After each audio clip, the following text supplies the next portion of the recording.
XTB France informe les participants que la présentation à venir et les informations qui vont être dispensées ne constituent pas en aucune manière une sollicitation ou incitation à acheter ou vendre des produits financiers. On commence tout de suite avec le calendrier économique de ce jeudi 20 septembre. Alors, très peu de statistiques évidemment attireront notre attention ce jour, ce jeudi 20 septembre. On s'intéressera tout de même évidemment aux ventes au détail du mois d'août au Royaume-Uni, avec l'activité manufacturière du mois de septembre dans la région de Philadelphie aux États-Unis, et aussi évidemment les ventes de logements anciens aux États-Unis toujours. Alors, ce seront principalement les trois statistiques qui nous intéresseront aujourd'hui. On aura un discours de Jens Weidmann, patron de la Bundesbank allemande, et aussi de Peter Pratt, chef économiste de la Banque Centrale Européenne. Bon, mis à part ces quelques éléments, aucune statistique attireront notre attention, si ce n'est évidemment les trois que j'ai évoqués. Pour aujourd'hui, nous avons des indices européens qui évoluent en territoire positif. Donc au moment où je vous parle, il est 9h20.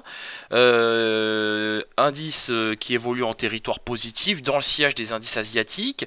Après les propos assez encourageants de la Chine, le pays envisagerait de réduire ses tarifs douaniers, les tarifs douaniers de ses principaux partenaires commerciaux en Asie notamment. Évidemment, il n'est pas question pour l'instant de réduire les tarifs douaniers appliqués aux États-Unis, mais uniquement à ceux de ses principaux partenaires commerciaux, bien évidemment.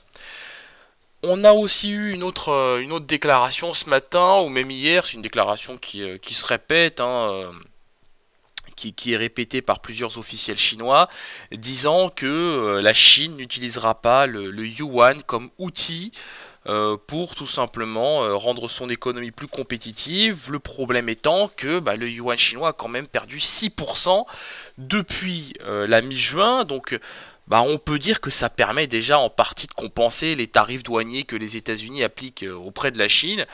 Bon, alors, c'est une déclaration un peu en trompe-l'œil parce que l'essentiel de la dépréciation de la devise est déjà entamé, et ce, depuis un petit moment quand même.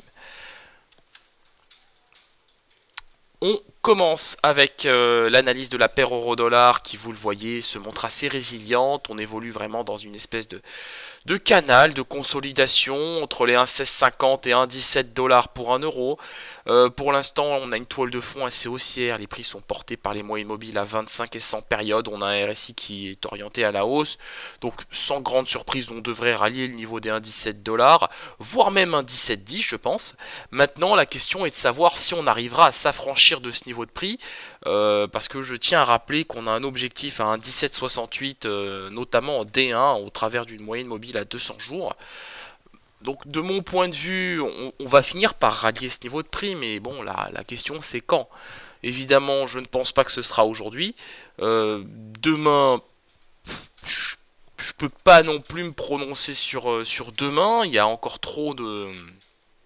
Il y a encore trop d'incertitudes, mais en tout cas pour l'heure on peut très clairement tabler sur un retour à 1,17, voire même 1,1710 dollars pour 1 euro. Du côté du DAX 30, alors le DAX 30 est lui aussi en tendance haussière, donc on voit que les prix sont bien orientés à la hausse, une belle toile de fond haussière soutenue par différentes moyennes mobiles. On a un RSI qui lui aussi est proche de sa zone de surachat, elle a intégré quelques minutes pour ensuite en ressortir. Donc ce qui est positif, c'est que là, vous voyez, on a complètement comblé le gap que nous avions autour des 12 205 points, c'est désormais chose faite. Ça, c'est un objectif dont on vous parlait dans le Good Morning Market depuis le début de la semaine, et même déjà depuis la semaine dernière, donc c'est désormais chose faite. Pour aujourd'hui, j'aurai évidemment un biais acheteur sur le DAX 30. Je me méfie quand même de phases de prise de bénéfices autour des 12 230, 12 250. On pourrait assister sur ces fourchettes de prix à quelques prises de bénéfices. Dans le cas contraire, je table sur un retour à 12 300 points. Bon, alors évidemment, si on n'a pas de prise de bénéfice à 12 230, 12 250, bon, je pense qu'on aura évidemment tous les catalyseurs haussiers pour aller chercher le niveau, comme je le disais à l'instant, des 12 300 points sur cet indice. Nous poursuivons avec le gold. Le gold qui se montre une nouvelle fois résilient, donc beaucoup de chahut dans la fourchette, 1195-1205 dollars l'once. C'est un gold, un actif qui donne très peu de signaux directionnels. Bien au contraire, on est plus dans une phase de range en ce moment. C'est un actif qui est assez qui est assez peu lisible. Voilà, c'est le mot que je cherchais. Qui est assez peu lisible en ce moment. Je conserve un biais acheteur sur cet actif dans la mesure où je suis aussi sur l'euro-dollar. Je pense qu'on va retrouver les 1205. On sent que ça peut monter sur le gold, mais pour l'instant la hausse a beaucoup de mal à se matérialiser. Sur le contrat WTI, voilà, ça c'est effectivement plutôt pas mal. On a flirté avec le niveau des 71,4 dollars le baril. Alors évidemment, c'est imputable au stock hebdomadaire de pétrole ressorti hier, d'ailleurs assez positif, en contraction de 2 millions de barils. Toile de fond positive hein, sur le WTI, il n'y a pas beaucoup de raisons d'être vendeur, sauf peut-être pour des raisons spéculatives ou dans le cadre d'un scalping, de trade en scalping. Mais sinon sur la journée je serai acheteur de cet actif et probablement en direction d'ailleurs des 72 dollars le baril. On enchaîne avec l'indice S&P 500 qui lui continue de buter sur ses plus hauts annuels.